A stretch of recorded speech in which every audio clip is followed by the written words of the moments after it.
আচ্ছা, একটা কথা কত, তোর আসলেও মনে হয় আমাদের কোনো বন্ধু আছে?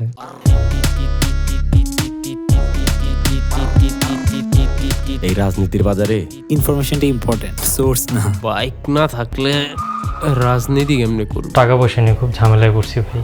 এখন সবাই বলেন সহমত ভাই, সুযোগ পাইলে আপনার সেবায় জীবন দিতে চাই। সহমত ভাই, সুযোগ পাইলে আপনার সেবায় জীবন দিতে চাই। ভাই আমি তো বোকা ভাই। আমার যা রাজনীতি হবে না, বাইক তো ভাই পরিবেশের ক্ষতি করে ভাই, এই জন্য ভাই ঘোড়া চালাইতেছি। তোর চিন্তা ভাবনা অনেক ভালো, রাজনীতিতে ভালো করবি।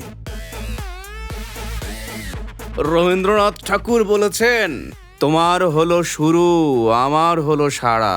তুই কি টাকা গুনছস? তুই গুনছস আমার ভাই ভিলেনের নায়ক তো ভাই সময়ের ব্যাপার ভাই। খালি ছাত্র সমাজ করো, ছাত্রীদেরকে অন্তর্ভুক্ত কর, একটা ইনক্লুসিভ সমাজ গঠন কর। এই 1000 টাকার নোট আনবেন, ছোট নোট আনেন না, গুনতে পেরা লাগে। তবে ভাই এই নির্বাচনে নেতা হওয়ার জন্য সাবেক ছাত্র নেতা পারলে কবর থেকে উঠে আসবে ভাই। কিসের অভাব তোমার? প্রতি মাসে তোমাকে টাকা দেই এই রাজনীতি করার জন্য।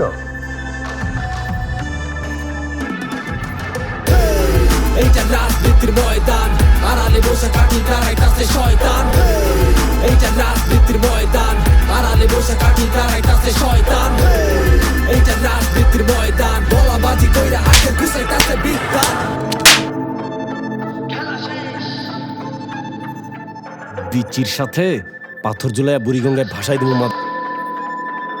এমন কোন কি খেলা আছে যেগুলা একা খেলা যায়?